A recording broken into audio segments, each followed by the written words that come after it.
we never planned this stuff. It just all kind of flows out. Yeah, that worked out really well. What we say to each other cannot be divisive. Gosh, I just think that when we get so focused on walking the line and just miss so much of God's creativity. We only created the accio to have this conversation. Right. We're gonna say some bad things about stuff. If you're Not bad things like, if you're a huge Toby Mac turn it off now. For people who are struggling with why would a God of the universe care about me individually, you are his favorite. You know what I mean? Absolutely. And that, ladies and gentlemen, is The Odd Show. Let's get right into it. Here's your hosts, Bruce Bugano and Thomas Hogan. So, welcome to The Odd Show. This is... Welcome to The Odd Show. The G is silent. Yep. So we are going to, we're going to talk about, well, I mean, it was your topic. You want to intro it? I want you to intro it and tell me what you, tell me what you think I'm trying to talk about. I think we are trying to talk about Harry Potter and everything that's wrong with it. Oh, well, I mean, I think that's gonna be a good intro until we actually start talking about it, because I think that's gonna pull some people in that are gonna have false expectations about what I'm actually gonna say. No, so I'll lead by saying we are going to talk about Harry Potter. We're going to talk about some perceptions and views that some Christians hold on Harry Potter. That will probably lead into some discussion about why those are not productive always. Those views are not productive always.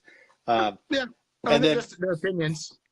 No, yeah, their opinions, but very, very strongly held opinions.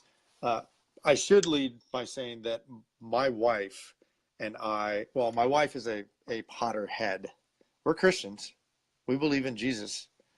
But we do count a little. And I believe in Jesus, but I do drink a little. Right. But she's a Potterhead. I mean, we got Harry Potter tattoos. It says accio adventure. So what you're saying is so double whammy. I have a spell on my arm.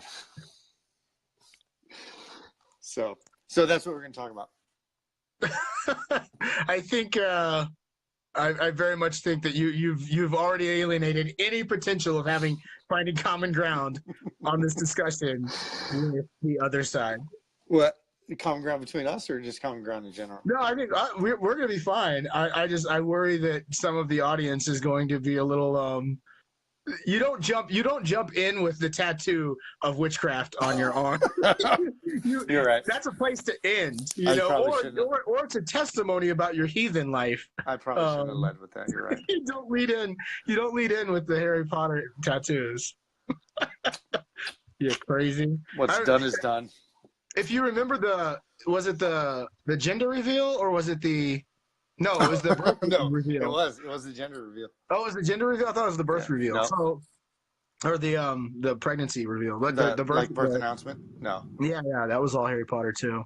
Yeah. Lots of you can find that on the internet. I'll find that. Jeremiah, our friend. So if you're not familiar with what he's talking about. He was more of a heathen than you at this point, I guess. I don't know. No, he produced it. Pushing the limits. He is a super talented, really talented videographer, and we had this idea. I had this idea to do a video, and my wife was like, "No, we just need to do a photography session." I was like, "Let's do this video revolving around a wand fight."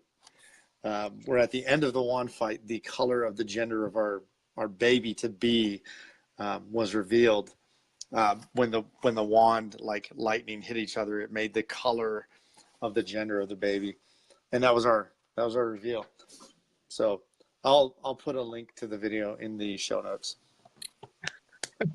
That'll be good. Anyway, so go ahead. So I just wanted to bring up Harry Potter really to talk about a broader discussion, but it's an easy way into it, I think, to have this larger discussion. Some Christians have a very negative view of Harry Potter for good reason. I mean, I think that I don't want to come off. One of the things I wanted to say to begin with is I do not want to purposefully offend anyone or push anyone because they believe how they believe, right? I think that there's room in the faith for a lot of opinions and a lot of and a little disagreement, right? I think that there's there's room for that kind of thing. And so I have friends on both sides of this, and not just friends, mentors, people I love and respect, and I think I do not doubt their faith, their commitment to the gospel, their purpose at all, right? I want to put that out front. That's my I don't put the tattoo out front. I put the disclaimer out front. And so I don't want to come off as disparaging, although I am going to laugh a lot because I can't help it. I laugh at people or just laugh at things? I'm going to laugh about the situation. Okay. More than I'm not laughing, but I think some people could easily take it as me laughing at them, and I'm not, sure. or their beliefs, right? I'm laughing at. I think that there's a little bit of forest for the trees situation going on in a lot of those. Which Harry Potter has a forest. Yeah, of living trees, I believe. So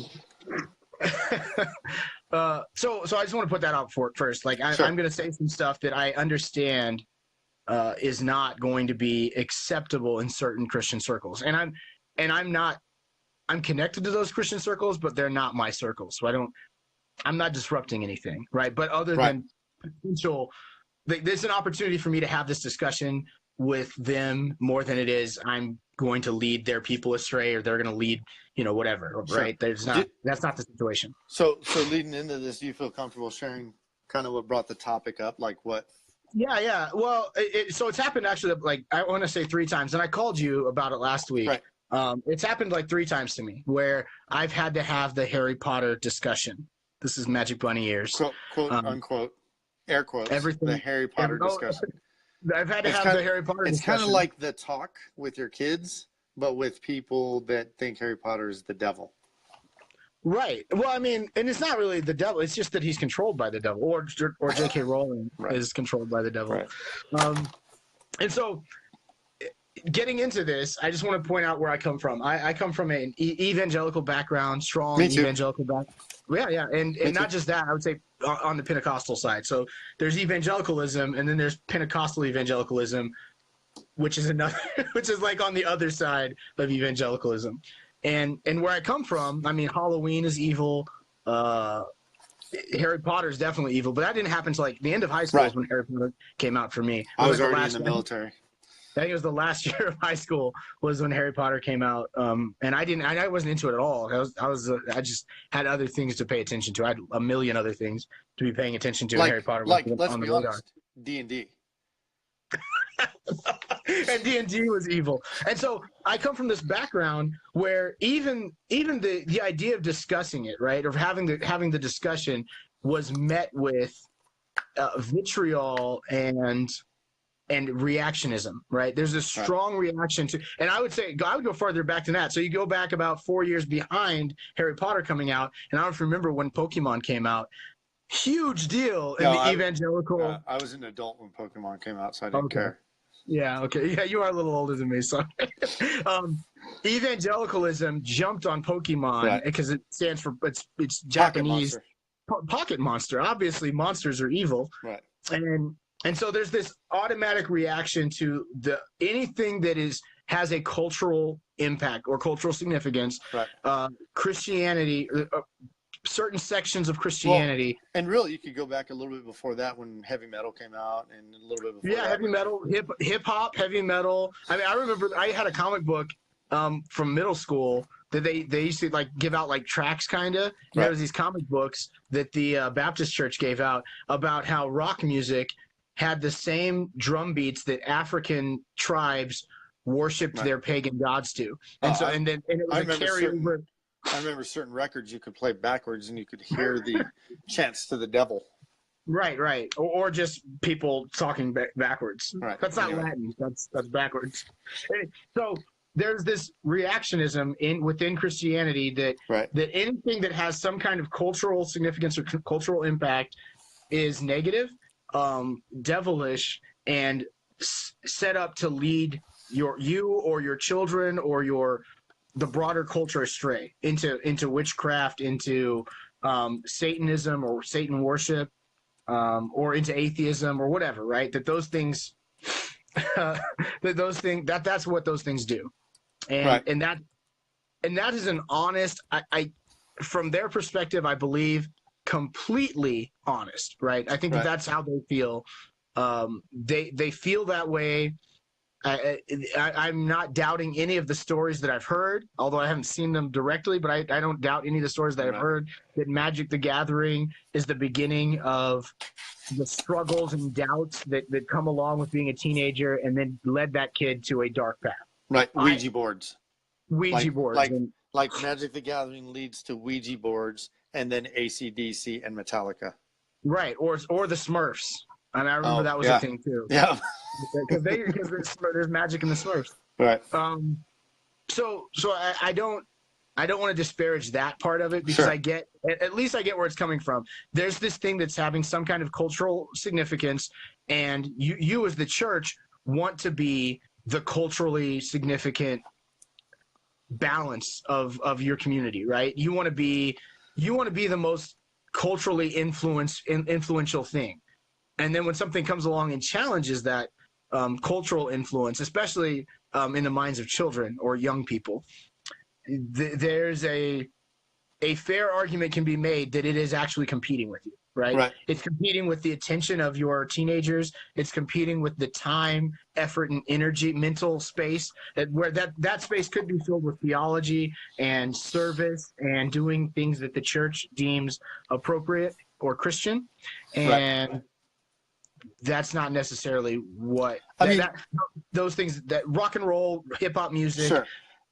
And honestly, cartoons. I mean, and honestly, like you're talking about too, the idea that those things take the play, like being in the world and not of it. Right. And like, if we're engaged in the culture, how influenced are we being by it? How much is it taken away What'd from? you say? If we're like a part of the culture, how influenced are we being? How influenced are we being, or how much are we being influenced by it? So it becomes like the church is trying to figure out the balance between being in the world but not of it. How much do you participate in culture before it starts taking over and replacing good theology and that stuff? So, right. And so in the past couple of weeks, a conversation came up. It's kind of not a purposeful conversation. It's one of those meaningless, kind of passing the time and having a conversation about life. And Harry Potter was brought into the discussion, specifically you and your wife, and how much, but not, it wasn't this is how much you guys love Harry Potter discussion. It was they were doing this thing, and it just happened to be a part of this Harry Potter thing. Your wife went to London last year to watch the premiere. Or was it the play or the premiere? She was going to watch the play, The Cursed Child. Yeah, didn't The Cursed Child. Didn't end up getting to see it. Right. Tickets got sent to the wrong place. It's almost as if divine intervention kept your wife. Yeah. Or poor planning, one of the two. I mean, hey, you know, tomato. Right. Didn't Saint stop divine intervention didn't stop her from going to the Harry Potter tour, though. So I don't know why you gotta keep pulling it back. Well, anyway, so I'm just saying she ended up going to the tour. During the conversation, it was just it wasn't a let's dwell on this and distract everything and talk about this for the next 30 minutes. Right. It was actually a really quick. It was like probably 2 minutes of an hour-long conversation that had nothing to do with that, and then that just kind of interjected, and it was a very awkward. You guys are keeping in mind this is a group of Christians that you're sitting with. Sure, yeah, a group of Christians, right? And the idea that the idea that they were aghast to, that they had that they didn't know what to say really, was that these two prominent Christians in my life that I have this deep affection for are just super into Harry Potter stuff, and that's like so into it that they would go across the ocean to see it. Or we're just going across the ocean to see across the ocean, and Harry Potter's there, because we could go to Florida to see it. Fair trade. Or Los Angeles. But anyway. So, and and there's this automatic reaction that, oh, you're the kind of Christian that dabbles in the occult. That, you know, Fair enough. that tends to dabble in the occult, and that's why, you know, any ramification can come from that. Right. And so to frame that, there are genuine perspectives that I find valid in that, right? I think that if Harry Potter were to lead you into a practicing witchcraft, let's say that, or if Harry Potter were to lead you into atheism, or Harry Potter were to lead you into blaspheming the Holy Spirit, or stop reading your Bible, or any of those things that are not Christian, right? Then I'm kind of in it. Like I'm like, okay, that happens. If that happened to you, I would be concerned. So if Harry Potter stopped me from reading my Bible, that would cause concern. What about the people that just don't read their Bible? Well, so and nothing's caused them. They go to church every Sunday and they just don't read their Bible. But like some of those are the same. They're like, oh, you watch Harry Potter? Huh? I wonder what version of witchcraft is affecting those Christians that go to church every week, don't read Harry Potter, but also don't read their Bible. Right. Is that what you're saying? Yeah, that's fair. I'm just saying, at least I have something to point to. All right. And so this kind of led this, but I've had this talk. So Sure. I didn't have that Me talk too. in this situation, but I've had that talk several times with people who are just anti Harry Potter. And from their perspective, it's devilish, Satan inspired, and leads children to witchcraft. My retort to that would be no, it's not. But that's like the simple. Right. No, that's not true. But then there's a more complex string of thought in theology going on there. So my automatic reaction is to bring up C.S. Lewis wrote about witchcraft and witches. And I would go a step further. So that's like the obvious one, right? The obvious one is witchcraft and witches in The Lion, the Witch, and the Wardrobe, which is an obvious analogy. Just FYI, just kind of a quick sidebar. Witch is in the title. Go ahead. Which is in the title. But besides that, I would go a step further and say until we have faces is about gods. It's not about God. Witchcraft. It's about literal, like, well, not you can say literal. It's about mythic gods. It's about Psyche and Locke and Cupid and the Brute, the god of the mountain, and so C.S. Lewis is beautifully using this analogy of how we treat deity and how deity presents itself to us. There's no Jesus in the whole book. If you read the book and did not know it was written by C.S. Lewis, you would think this was a brilliant Anglo-Saxon fairy tale myth. Right. So can we include J.R.R. Tolkien in there too for Lord of the Rings? Yeah, there are gods in J.R.R. Tolkien. There's magic in J.R.R. There's magic in J.R.R. Tolkien's. Oh yeah, lots of Lord of the Rings. I mean, the main character. The third main character, I guess you could say, is the biggest Sauron, magic wielder. Sauron is a horrible, horrible person, on par to me with Satan. Like, yeah, sure. I mean, under Satan, I would probably but I mean, like Beelzebub level, not quite Satan level, whatever. But still bent on destroying the world and all of it.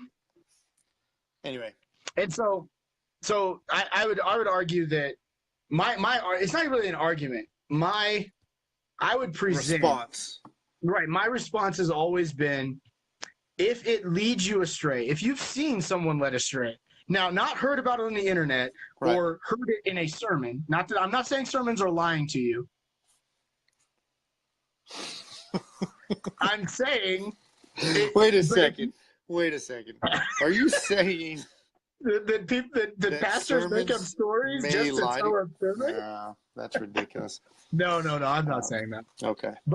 But I'm saying if you know of someone, so I have a friend who I grew up with who's super into Magic the Gathering, but long before he was into Magic the Gathering, he was into rebellion, and he did not want to have anything to do with the church, and so his evolution of growing away from the faith had nothing to do with the things he was dabbling in and everything to do with the version of philosophy and the picture of Christ that he had in his head. right? And then he just happened to live the life of most teenagers, and they're in the life of most teenagers are a lot of derogatory things that could easily dissuade you. No, I work in a Dissuade middle you school. from the faith. I can attest to that fully. Right, and so me, I clung to the faith as I was becoming a teenager, and he ran away from the faith as he became a teenager in his teenage year, and he got into some dark stuff. I would definitely say he got into some magic, some Wicca. Some of his friends, this girl that he really was into, is super into Wicca, and so he got into Wicca. But there was no Harry Potter. Harry Potter didn't come out for years after that, right? And D&D and Magic the Gathering and all that stuff didn't lead him that way. He led himself that way, and then he opened himself up to all kinds of negative things, and all kinds of problems came out of it. But if I believed that those things were the negative influences on his life and not his own proclivity to negative things, to rebel, then I would be concerned, right? But it's so weird to me the way Christians treat, I would say, fictionalized things. So D&D, Magic the Gathering, Pokemon, Smurfs, Harry Potter, and the way they treat addiction or crack cocaine, heroin, sex addiction, gambling, and how those can be redeemed. God can use that testimony and pull and like draw you from it and then bring you into a place of hope. But this thing, crack is bad, but Harry Potter is going to lead you to Satan. Crack is whack. Crack is whack, but Harry Potter is literally going to introduce you to the devil. Right. And I'm like, I actually see crack destroying lives on a fairly consistent basis, and I've never seen someone try to Patronus their little sister. Right. I've never tried to. I've never tried to stick the Death Eaters on my friend. So. Yeah, I for sure I've seen drugs introduce people to the darkest of dark. Mm-hmm. I've not seen. I've heard all the stories, but I've not seen D&D lead my friends into the darkest pits of hell. Like I've not seen that ever at all. Yeah. I mean the guy who discipled me in the beginning of my Christian life, and the reason I probably got on a trajectory towards ministry and purpose in the gospel, right? Super Magic the Gathering fan, like I would say to the point of obsession almost. Right. And even back then I wasn't into it. Like I was off put by it, not because of the spiritual stuff, but because of the boredom. He tried to teach me to play like twice, and both times I was like, "This is why would I want to waste my time? Like this is like I'm into some nerd stuff, but this is too nerd for me. This is like you crossed the line, and I can't invest the time and effort that you do into the mental effort and acumen it takes to navigate this game, and then the time, like literally hours that it takes to like invest in this game. I can't do it, and." But to me, that's not a spiritual thing. That's how my wife feels about Monopoly, though. And there's nothing spiritual about Monopoly, although it's capitalism, and some think that capitalism's bad. Right, and also it's been known to tear families apart, at least for that hour and a half. For that 14 hours that you play it. right. Before somebody flips the board over and so to go outside. So. My issue with it is just that thing right there where I've not seen it lead people astray, and so much emphasis is put on this idea that it's so bad for you. It just like if we're not and I am about being careful what we introduce into our life, right? We have friends that watch the Paranormal Activity movies. We will never play those in our home, because of what we feel like it introduces into our home, this idea of fear. And even if it doesn't open a portal to demons coming into our home, it introduces this idea of fear into our home, and maybe opens a portal to demons coming. Like I don't know. I like how you're like, I'm not saying that demons come through the TV. but demons come through the TV. You got an Alex Jones moment. Yeah. Like, there are reptiles in the. So we're careful. Like we like. No, I get it. And that's why I don't love have an music. issue. I love music, but because I care about the type of music that can introduce harmful things into our life, we don't listen to country music in our home. You know what I'm saying? So. Oh man, I haven't talked to you in a while. I've been listening to country like nonstop. That's because you're in Utah. That's like. No, not because of anything around here. I'm in my room. I'm doing. No. I'm working on Isn't that website like White stuff. Earth country? Utah, Colorado. I have no idea where White Earth's from. But I'm just kidding. There's nothing wrong with country music. I've been listening to some modern country because I gave up on country like I don't know, probably 6 years ago. Right. Because it was just all crap to me. It was just like what rap is to me right now, country was to me like 6 years ago. So I gave up on it about that time, probably 8 years ago, because I was going through a divorce and understood what they were talking about. I was like, this sucks. I hate this. I don't want to be in this situation. Anyway, so like we're careful about what we introduce into our children's lives and our lives. I mean, like even cartoons, like Peppa Pig. If you're not familiar with Peppa Pig, if you like Peppa Pig, whatever, fine. We don't let our daughter watch that because she treats the dad like garbage, like she's blatantly disrespectful, and the dad's an oaf. And we don't let our son watch Caillou because he's a little jerk. And we don't want, not our son, Caillou. We don't want our son to, you know what I'm saying? So like, that's not even a spiritual thing. That's just a character thing. You know what I'm saying? So like, we're careful. We've like, my take on it is if I don't know that there's evidence against it, but things that I've heard, J.K. Rowling is a Christian. She, like I've heard her say she's a Christian. I have no Apparently Kanye West is a Republican. Right. We can all be whatever we want, Bruce. Whatever the internet says is true. I saw it on Twitter, and you can't hack Twitter. You can't fake those tweets. I like to think, you know how your wife messes with you whenever you leave your phone out or whatever, and she goes like, I wonder if Kim Kardashian is like, she's like, he's gonna have to answer to Black Twitter for this. Oh, that's hilarious. This is gonna be in the news cycle. Make America, make Kanye great again. Yeah, I'll tell you what. Anyway. Oh my gosh! So that would be the most messed up thing if there's video of it. Jimmy Kimmel's in the corner, like doing a video of him and Kim like hacking Kanye's phone. Oh my gosh! Just saying all this crazy stuff. That's probably actually how it happened. But so regardless, like I have no proof that Kanye West is a Republican or that J.K. Rowling is not a Christian. Like I don't. You just go by what the. So my thing is the way that we measure is we let our kids watch age appropriate. So like past Harry Potter 4, our 10-year-old hasn't seen that because it's just not like we just feel like it gets darker in the stuff, like he's not capable of handling it. But like 70% of the movies about Christmas.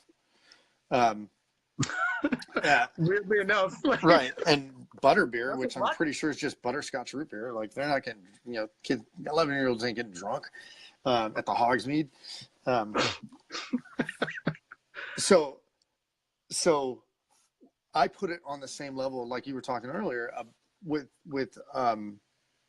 C.S. Lewis, and I love Lewis. Like, and if you read some of Lewis's stuff, like if you've not read the Screw Tape Letters, you want to talk about dark stuff? Read the Screw Tape Letters. C.S. Lewis said straight demonic. Like he's getting into the mind of a demon. And he actually said before he died that if he had to rewrite it, because of the dark place he had to go to be able to write that, he would not rewrite it. Like he would, the darkness that he had to encounter to write that book, he would not do it again.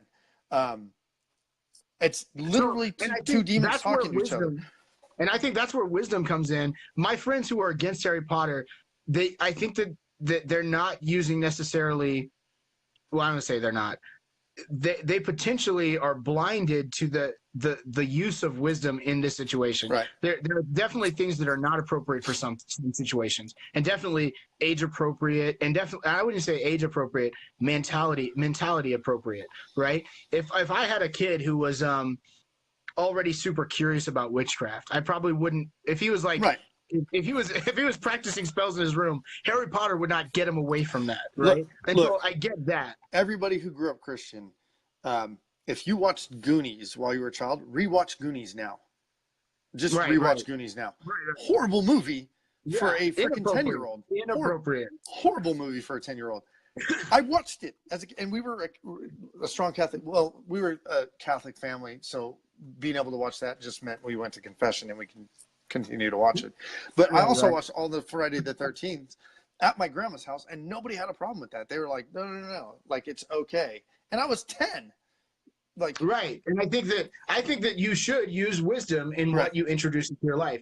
But also you need to understand. So here's where I'm leading the conversation, or where I'm hoping the conversation. And we have about 15 minutes, so go. Okay. I think that culturally our desire to have cultural influence and cultural impact as Christians is sometimes in conflict with our desire to evade the culture and be separate from it, right? I think that those two can conflict in ways that are meaningless to the outsider that we desire to be in. And so you have a version of Christianity that's put out there on display that has little to no impact or cultural relevance because you're worried about something that's not real. Like, if you know real witches, then you should be against witches. I don't know any. I know people that practice Wicca, but they practice Wicca to like mostly tick off their conservative parents. Like they don't practice Wicca. They don't believe in witchcraft. Right. They're not trying to cast spells on people and ruin. It's not that. You remember Carmen? But there are people in the world that do that. There are people in Haiti that do that. There are people in Africa that do that. There are people in Asia that literally worship gods that are intended to sick on people and destroy them and destroy lives and families and all that stuff. That is evil. And I'm all for being against evil, but this kind of fake evil that's easy to be against, but you don't really lose anything.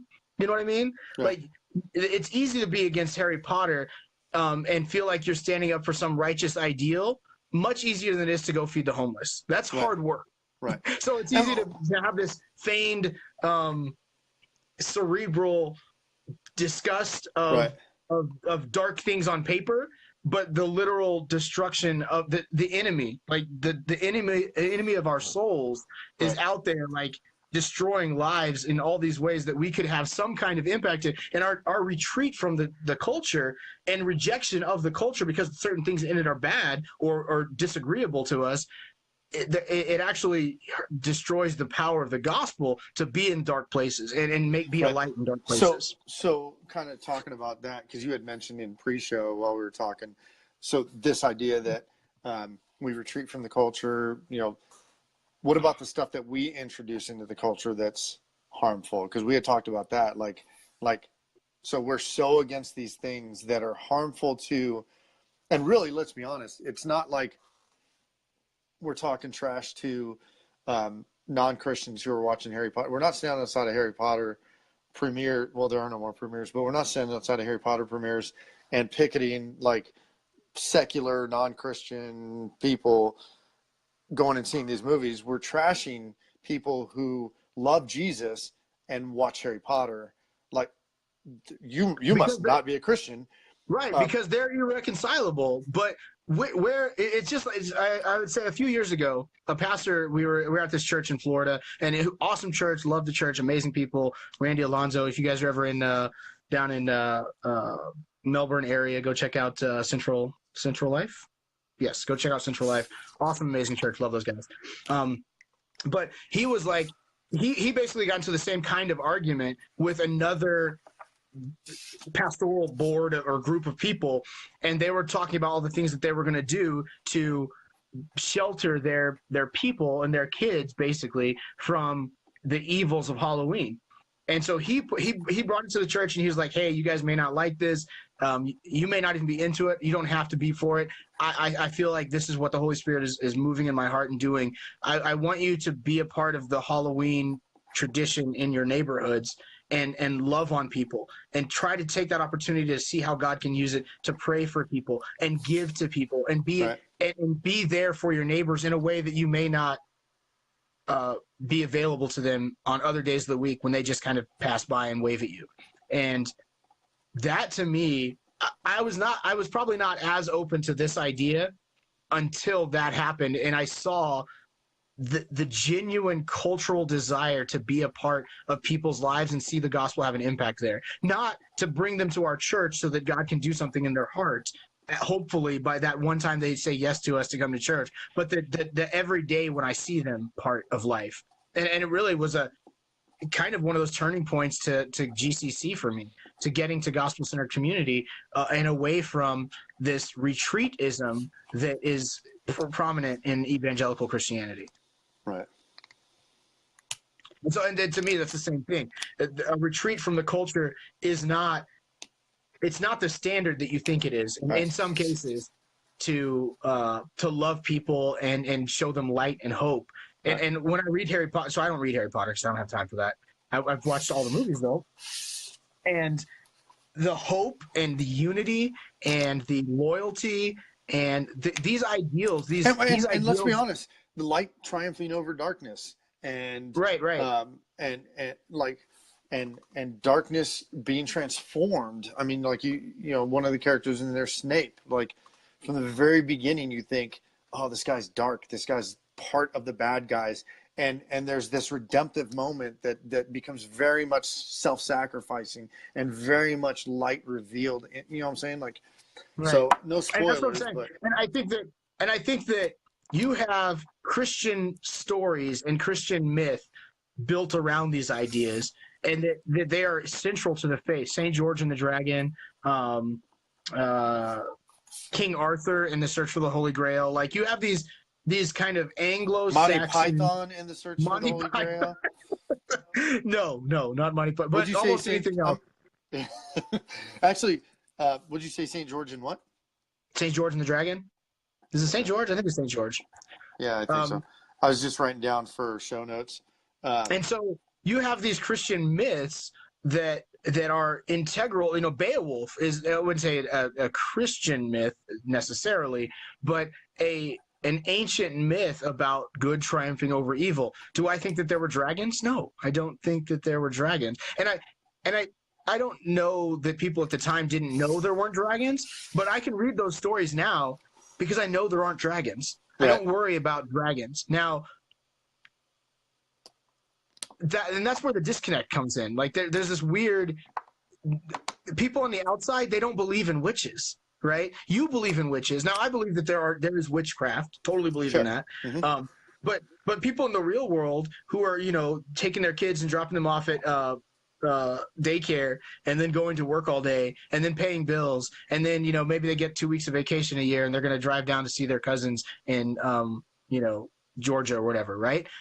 Those people are not worried about witches, right? They're not like, oh no, what are the witches outside of town doing right now, and how are they affecting my life? They're worried about their bills, and they're worried about their lack of community and friendships, and how, you know, their wife is dealing with this emotional issue, and how, you know, whatever, their kids are dealing with being bullied in school.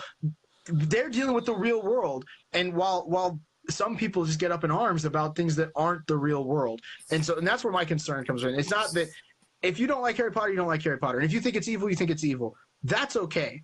It's whenever you bar yourself and other Christians who desire to be hope and light in dark places, when you keep them from being able to be a part of something because of your conviction. My conviction should not hold you back from doing what God has ordained or put or allowed in your life.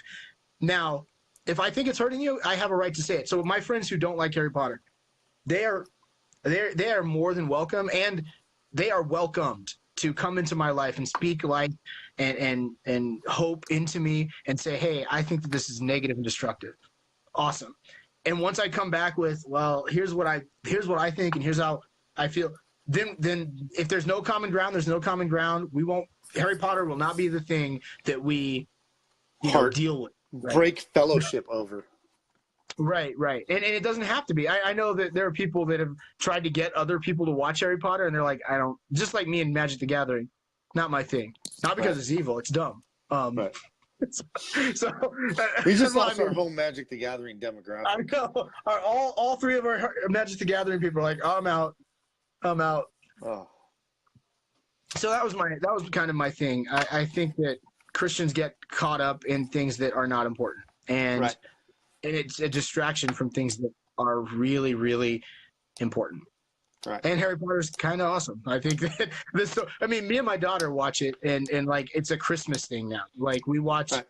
We don't watch them all because it takes too long, but we'll watch 48 hours. We'll watch 3 or 4 of them. You know, in the meantime, we'll also watch Elf, and we'll also watch Die Hard. Although she falls asleep, she doesn't care about it. But I watch these traditional Christmas movies. I watch these traditional Christmas movies with my kids. Some would argue that Die Hard's not a Christmas movie. Those people would be wrong. Those people should stop arguing. Yep. Should find something else to do. You're bad at arguing. So anything else? Anything else you wanted to get into? That was basically my thing. I just think that there are far more important things to like you said, to get up on arms about. If I don't know, I've lost I've lost family over stupider things than Harry Potter. I just think, like, to break off, my frustration is you don't know the condition of my heart. And if I'm trying to live my life committed to Christ and do those things that reflect him, really, you're going to tell me that I'm not a Christian because I watch Harry Potter, or that I'm walking down this road closer to Satan, or whatever, because I'm watching Harry Potter? I just think it's silly. I think it's, if you don't like it, you don't like it. But to me, it's an open hand issue where it's just like, man, don't tell me like you don't like Harry Potter and you went and watched a horror flick. Yeah, or a horror flick. Or a horror flick. You don't know how many Christians I know who watch things that are not acceptable in my home. Right. Like, don't go watch Deadpool. There are lines. Tell me, go watch that episode of the show. Right. That was like episode 5. I'm going to write that down. I'm going to put that in there. Episode 5. Episode 5 was nudity in Hollywood, and we talked about Deadpool. Don't watch Deadpool and then tell me Harry Potter's evil. Also, 50 Shades of Grey. There's 3 of them. Don't watch those and then tell me that Harry Potter is evil. Don't be part of a book club that's reading 50 Shades of Grey. and tell me, but it's just art. Well, okay. No, it's pornography. But anyway. I'm just saying it's not worth breaking fellowship over. And really, if we're gonna be united, and I would put it, to be fair, I would put it aside. Like, if I felt like, man, this is a distraction to the community and the thing that God's doing in my life, and the people that God's bringing into my life. So if God were to bring some ultra Christian people into my life, if it wasn't the de-churched and unchurched I was called to, but super evangelical, right? If I was in that circle, I wouldn't change how I feel about Harry Potter, but I would change what I do about Harry Potter. Because you wouldn't watch it at group, like you wouldn't stop watching it with your daughter, but you wouldn't watch it at group meetings. No, because that's because our thing. Right. But I would acknowledge that they have a right to be comfortable, and the thing that God's trying to do in that setting is not Harry Potter. And so, okay, I'll put it aside. This is not the thing we're going to focus on. How can we focus on? And if you're serving and loving and growing together, man, that stuff doesn't go. What happens is you're not, I want to say you're not. So I would say the first person who came at me with this Harry Potter thing, I'm not going to say their name. I'm not even going to get into the details. But their issue was it J.K. Rowling? No. Oh. Their issue was that they couldn't believe that I was exposing my children to witchcraft. And at the same time, this person's family was it your wife? This person's family was falling apart, and their kids were in like complete rebellion, and underage, unwed pregnancies, and just violence and jail and all of this crazy stuff. The house is burning down around you, and you're like, right. "Why are you eating breakfast?" I know, and I felt like in my heart, I was like, man, my heart breaks for that situation that you're in, and you're trying to like help lead and guide me, and I'm like, you need community, you need somebody around Harry you Potter. Help to lead and guide you fortify out your of Harry Potter. and yeah, and these kids, and I want to say these kids, the people that they're surrounded by, their lives are kind of in turmoil, and this is not the thing to focus on. Like Right. this is not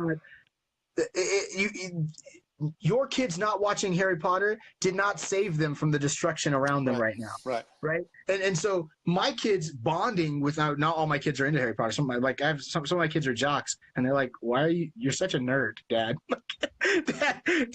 Dad, you're not 10. I don't know why you're into this. Put the cloak away. Put the cloak away. Yeah, I mean, I remember when I first started talking to Heather and Curtis about it, and Heather just looks at me like, "But you're not a child." Like, and I'm like, "Well, yeah, I get where you're coming from." Guess what Heather started reading with Angelique while we were there. No. Yeah. But I'm saying, like, but I remember that. Heather like, read it. So Me and the child. and I have these. So I'm just like, man, when your life is falling apart, cling to the cross, right? Don't cling to the things that you're against. Fighting darkness is not something. So that's it right there. No, for me, like there's this cliche, like, hey, we shouldn't be known for what we're against, but what we're for. And really, as cliche as that is, that's what I'm talking about. Like, I don't need to know that you're against Harry Potter. Like, that's fine. Be against Harry Potter. I don't need that to be the loudest trumpet you blow when there are things that we need to be for, like the homeless, and we need to be for loving each other, and we need to be like, how are we loving each other well if you're like, I won't even hang out with you because you watch Harry Potter? Are you crazy? And I'm like, but we're a healthy family. Like, we're okay. Like, we're messed up a little bit, and we do things that are dumb, but Harry Potter's not one of them. Help me with the stuff that I do that's dumb, that makes my wife angry. Like help me with that stuff, because it's not Harry Potter. So. Right. Nope. Yeah, I'm with you. And that's how I feel about it. It was just one of those things that it's going to come up again. I mean, I just know, but being around Christian circles, because I don't, just because I don't do church in a traditional way, I love God's people, no matter where they come from, where they're at, what they're doing, whether they're doing my thing or their thing or somebody else's thing. It's going to come up again. And I want to have a reference. So really, I'm just telling this to have a reference point, to be like, hey, I don't really want to have this conversation with you because it's going to take an hour and a half. So go watch the episode 60, whatever, of the Odd Show, where I share my heart about Harry Potter. That I think Harry Potter is awesome. I think that the story is a story of redemption, of love and friendship, and finding your place. I think it's all those. Just like I think the same thing of what other great movie, Back to the Future. Right. I think Back to the Future is just a good Serbians. story. The Libyans. So we're going Libyans. Freaking Libyans. So we're going to the UK this summer. We're going to spend 5 weeks in the UK, and we're going to go to London. We're going to go to Scotland. So we're going to go to Edinburgh. I don't know how you say it. It looks like Edinburgh. It is not Edinburgh. Don't say that. You should call it that when you get there. I will not. Because have you ever had a Scot punch you in the mouth? And I'm not talking about Scott Smith down the road. I'm talking about a Scottish guy wearing a kilt, punch you in the mouth while he's eating haggis and drinking whiskey. Okay. He will punch you in the mouth. Anyway, so I'm writing this book, and it's about the new command to love each other.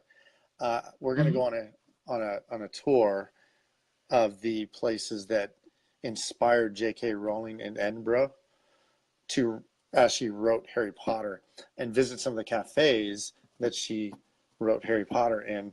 Diagon Alley, the street that inspired her for that. I'm going to write a chapter of my book in one of those cafes, just to say that I did. Chapter 5 was written in the same cafe as the Philosopher's Stone was.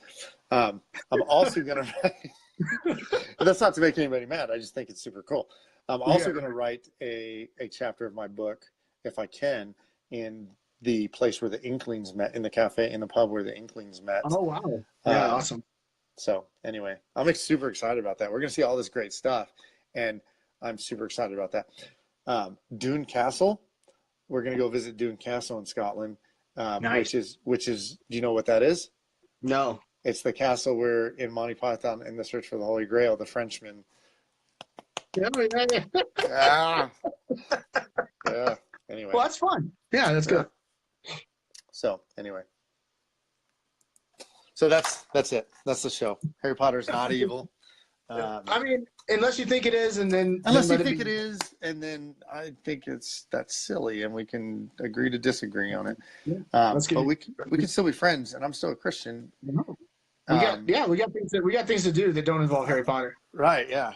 So I would say 99.999% of everything else we have to do has nothing to do with Harry Potter. No. Yeah. Should I not have my Harry Potter ones on our bookshelf? Is that behind you right now? It's prominent. They are displayed. Anyway, I know what you're about, and that's the thing. When people come into my life, I want them to know what I'm about. And if it's all Harry Potter and no Bible, if it's all Harry Potter and no law, we no own gospel, just as many Bibles as we own Harry Potter books. That's pretty even. Not helping my kids. Oh man, no. We actually own Harry Potter in Japanese. We own the English version of Harry Potter, and we own 2 or 3 other sets of soft and hardcover Harry Potter books. Right. One's in my daughter's room, right next to her Little Mermaid stuff. Well, mermaids crazy. are evil also, Bruce. Dang it, man. I saw the documentary. Anyway, so that's the show, folks. William's on there commenting away. Yeah, I know. God love him, man. He's talking about swallows. What kind of swallows? This is me. An unladen swallow. This is me and my brother's church time. This is his comments on the odds show. This is funny. Anyway, so that's the show, ladies and gentlemen. We would love to hear what you think about Harry Potter, unless you think I am the devil, and then I don't care. Thomas cares. I care a little. Yeah, anything else? No, that's it. I just wanted to tell people, guys, stop being weird. We have enough stuff going on. That Christianity's got enough problems and issues that we need to deal with head on, and this isn't the thing that's going to be defining. This isn't going to be the thing that defines whether somebody finds Jesus or not. Right. We should find that thing. Let's first decide whether or not we're going to continue to be called evangelicals. Let's figure that one out. I'm just like, stop being weird, guys. Don't start being weird. Stop being weird, guys. I don't get how. It's such a distraction to the things that matter, and then you get in.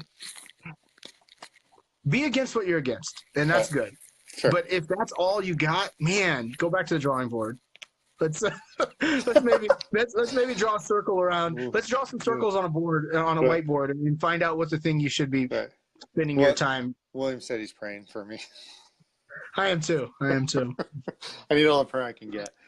Yeah. If you want to know, message me and I'll tell you some real stuff that you can pray about. Harry Potter's not one of them. So I'll be.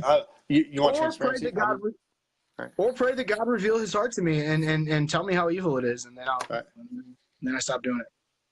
Yeah. Hey, if God says it, I'll listen. Yeah, I'm all for pray for me in that way. Hey, I don't watch movies with nudity in it because of that. Just saying. There you go. So, all right, that's the show. I don't watch movies with Joe Pesci in it for that reason. I think that the Holy Spirit is. Bite your tongue. No, you stop it. You stop it. Very clear. Stop it right now. I can't watch Lethal Weapon 3. Nope. I can't watch. Stop talking about it. The youths of today need to know. I can't watch My Cousin Vinny. I can't watch. Shut up. I can't watch. There's a lot of things that I've been convicted against watching. I'm just not have this conversation with you anymore. What are the Joe Pesci? What's that? With Honor? I can't watch it. And I love Brendan Fraser more than most people. Stop it. But I can't watch Brendan. Man. Yeah, I just do what God says. I don't worry about the rest of the stuff. I will pray for you. Stay on. All right, stay on, guys. Thanks for checking out The Odd Show. You can follow Bruce on Twitter at bpags2 and Thomas at BlenderZen. Remember to rate and review us on iTunes and share us with your friends. Until next time, stay odd.